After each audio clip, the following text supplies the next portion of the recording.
Assalamualaikum warahmatullahi wabarakatuh. Di sini saya akan mengumpulkan tugas UTS Sosiologi Industri. Dalam tugas UTS ini terdapat 4 metode. Yang pertama, social mapping, yang kedua, diagram Venn, yang ketiga, food basket, dan yang terakhir, matrix scoring. Dalam tugas ini saya mengangkat pabrik tahu ST atau pabrik tahu Sutrisno.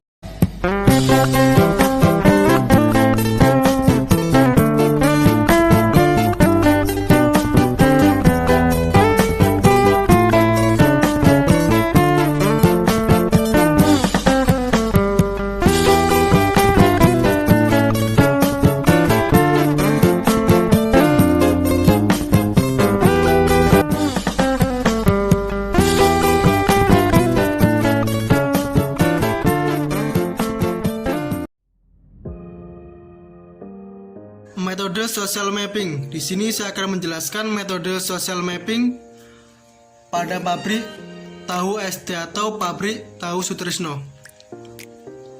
Pertama, saya akan menjelaskan social mappingnya. Nomor 1, pabrik tahu Sutrisno. Nomor 2, pemukiman penduduk. Nomor 3, sawah. Nomor 4, masjid. Nomor 5, Warkop Mas Barokah. Nomor 6, terminal Ploso. Nomor 7, warung sederhana. Nomor 8, Bank Mandiri. Nomor 9, Pasar Ploso. Nomor 10, pom bensin Ploso. Dan yang terakhir nomor 11 adalah sungai. Pertama, saya akan menjelaskan pabrik tahu ST atau pabrik tahu Sutrisno. Pabrik ini dimiliki oleh Bapak Sutrisno itu sendiri. Pada saat ini terdapat 23 karyawan di pabrik ini. Modal awal pada zaman dahulu untuk pengelolaan pabrik tahu sekitar 150 juta.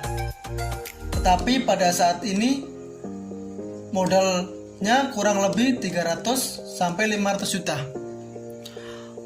Pabrik tahu ST pastinya memproduksi tahu, dan tahu tersebut berasal dari kedelai.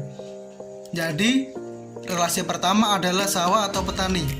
Karena pada saat musim panen kedelai, pabrik tahu ST ini akan membeli kedelai seharga 10 juta, kemudian akan diproduksi menjadi tahu. Pada proses produksinya, pertama kedelai dari petani dicuci terlebih dahulu, kemudian digiling. Setelah proses penggilingan, kemudian sari dari kedelai akan direbus dan disaring dengan sehelai kain tipis untuk menjadi sari yang lebih halus, kemudian akan diendapkan menjadi tahu. Dengan adanya proses produksi tersebut, maka akan didistribusikan ke tempat yang paling terdekat, yaitu pemukiman penduduk. Karena tahu tersebut dibeli oleh penduduk. Bukan hanya tahu, ampas dari pabrik tahu tersebut juga dibeli oleh penduduk untuk dijadikan pakan ternak. Relasi berikutnya kita bergeser ke Warkop Mas Barokah. Karena Warkop Mas Barokah membeli tahu untuk dijadikan gorengannya pada pabrik tahu ST. Kita bergeser ke relasi warung sederhana. Warung sederhana tersebut juga membeli tahu dari pabrik tahu ST ini dijadikan bahan makanan yang akan dijualnya. Kita bergeser terus ke Pasar Ploso. Pasar Ploso merupakan relasi dari pabrik tahu ST ini, karena Pasar Ploso juga membeli tahu dari pabrik ST itu. Kita bergeser ke pom bensin. Pom bensin juga merupakan relasi dari pabrik tahu ST, karena pom bensin tersebut solarnya dibeli oleh pabrik tahu ST untuk dijadikan bahan bakar mengelola atau memproduksi tahu.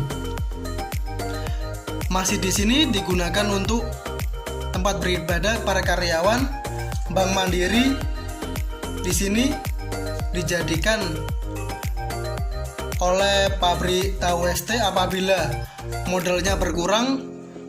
Pabrik tahu ST akan meminjam modal dari Bank Mandiri ini. Dan relasi yang terakhir adalah sungai. Kenapa sungai merupakan relasi yang terakhir? Karena tempat pembuangan akhir pabrik tahu ST ini adalah sungai. Maka dari itu, pertama dapat kita simpulkan bahwa kedelai dari sawah kemudian diproses di pabrik tahu. Dari adanya produksi tersebut nantinya akan didistribusikan ke penduduk, ke warkop Mas Barokah, ke warung sederhana, sampai ke pasar pelosok.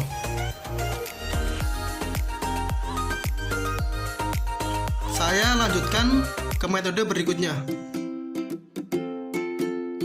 Metode berikutnya adalah metode diagram Venn. Diagram Venn digunakan untuk mempermudah hubungan antar relasi.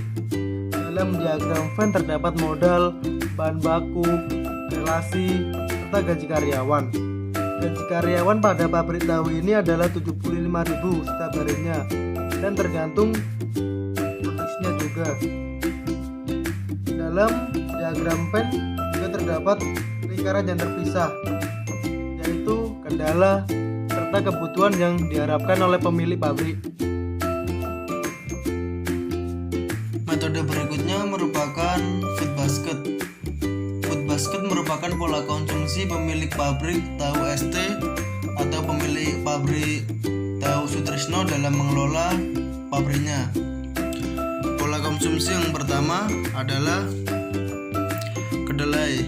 Kedelai tersebut berasal dari petani yang mana pabrik ST ini membeli kedelai seharga 10 juta dari petani. Samping ini merupakan alat-alat produksi yang mana akan memproduksi kedelai tersebut menjadi tahu. Di sini ada kayu bakar dan solar.